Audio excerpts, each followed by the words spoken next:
नमस्कार। तो कहिए कैसे हैं आप।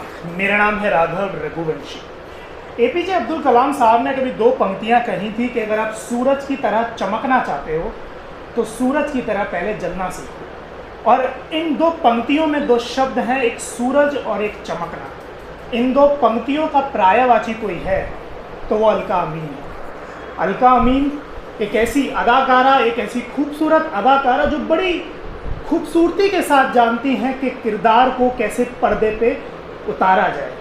संघर्ष, मेहनत, लगन आपको क्या दे सकता है, इसका एक बड़ा नाम अलका अमीन होती है।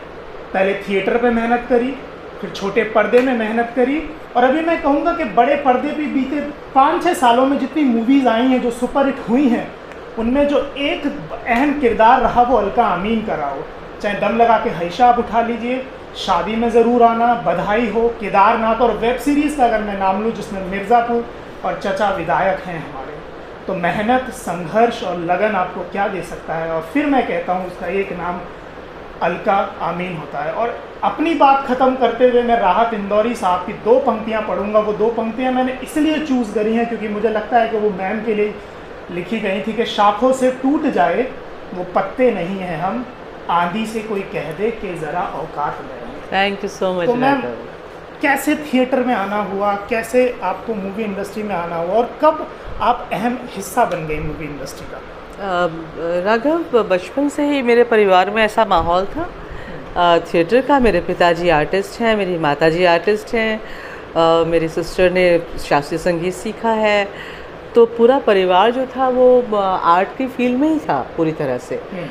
तो बचपन में पिताश्री के फादर के साथ में थिएटर देखने जाती थी, उनके शोज़ देखने जाती थी। माँ के साथ में रेडियो में गाना गाने जाती थी, माँ रेडियो में गाना गाती थी। उनके साथ साथ में छोटे 5 साल की उम्र से शायद या 6 साल की उम्र से जाती थी। तो वो सब मेरे ख्याल से खून में ही था। तो ऐसा कुछ। पेरेंट्स क्या चाहते थे आप क्या बनो उस दौरान? पेरेंट्स नहीं को, यही बहुत कमाल की बात है कि पेरेंट्स ने कभी ऐसा कुछ चाहा नहीं। उन्होंने कहा जो मर्ज़ी करो, जैसे मर्जी करो, जैसे करने का मन है वैसे करो, वैसा वाला था माहौल। तो वो वाला कभी कोई मुद्दा ही नहीं था कि पेरेंट्स क्या चाह रहे हैं। वो बस ये कहते थे जो करो ईमानदारी से करो, अच्छा करो, जिसमें मन लगे वो करो, फोर्स मत करना अपने आप को, बस उतना ही था। और आप क्या बनना चाहते थे? मैं बहुत शुरू में न्यूज़ रीडर बनना सबसे पहले मैं फ़ौज में जाना चाहती थी। फिर मैं न्यूज़ रीडर बनना चाहती थी। फिर थिएटर क्योंकि साथ साथ में चल रहा था, पेरेंट्स कर रहे थे या जो भी वजह थी, तो मैंने थोड़ा बहुत थिएटर करना शुरू कर दिया। फिर थिएटर किया तो फिर थिएटर में मज़ा आने लगा। फिर NSD में इंटरव्यू दे दिया और उसमें सिलेक्शन हो गया, और फिर पूरे जीवन की दिशा ही बदल गई। मैम ज़िंदगी में संघर्ष क्या रहा? संघर्ष मतलब ऐसा क्योंकि जो भी क्षमा चाहता हूँ, जो भी रोल्स आपको मिलते हुए आए हैं, एक मध्यम वर्गीय परिवार की महिला का रोल आपने निभाया है। जी। क्या ज़िंदगी में वो संघर्ष जो आपने बड़े पर्दे पे, छोटे पर्दे पे उभारे हैं, क्या ज़िंदगी में भी वो संघर्ष रहे आपके? नहीं, वो मैं नहीं कहना चाहूँगी। जीवन बहुत ही सरल और सुंदर ही रहा है, ऐसा तो नहीं है।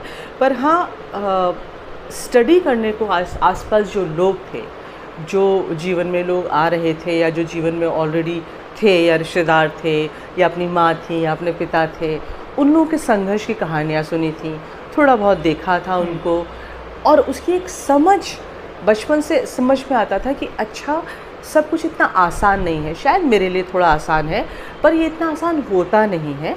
इसके लिए मेहनत करनी पड़ती है, संघर्ष करना पड़ता है।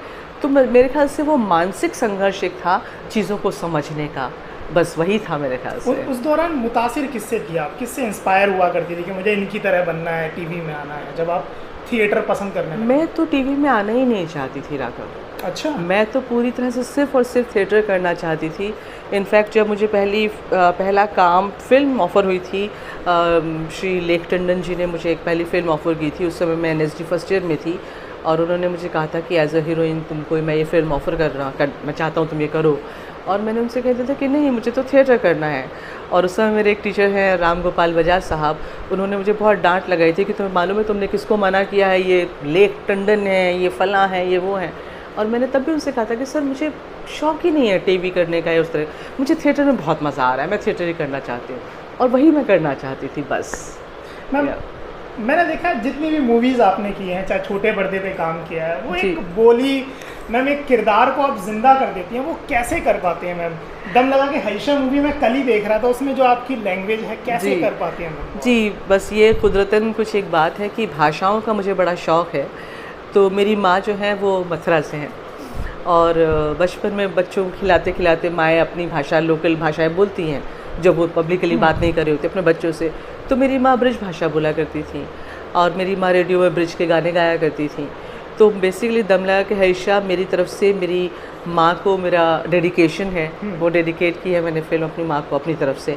वो भाषा, वो सब एक्चुअली मेरी मदर का कैरेक्टर है जो मैंने लेने की कोशिश की है उसमें लैंग्वेज में।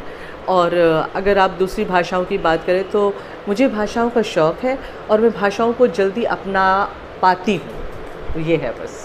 मैम क्या चाहिए एक कलाकार बनने के लिए टीवी पे आने चाहिए? बहुत से लोग हीरो बनना चाहते हैं, मगर आपके हिसाब से कौन सी क्वालिटीज़ होनी चाहिए कि कलाकार बना जाए? देखिए, सबसे पहले तो बहुत हम्बल होना बहुत ज़रूरी है इंसान को। बहुत ही नतमस्तक हो के आप चीज़ों को स्वीकारें, जो भी कैरेक्टर्स आपको मिलते हैं, जो भी रोल आपको मिलते हैं, उनको अगर आप बहुत हम्बल होके स्वीकारते हैं तो सबसे पहले तो आप उसको आत्मसात करते हैं। तो humbleness is I think very important.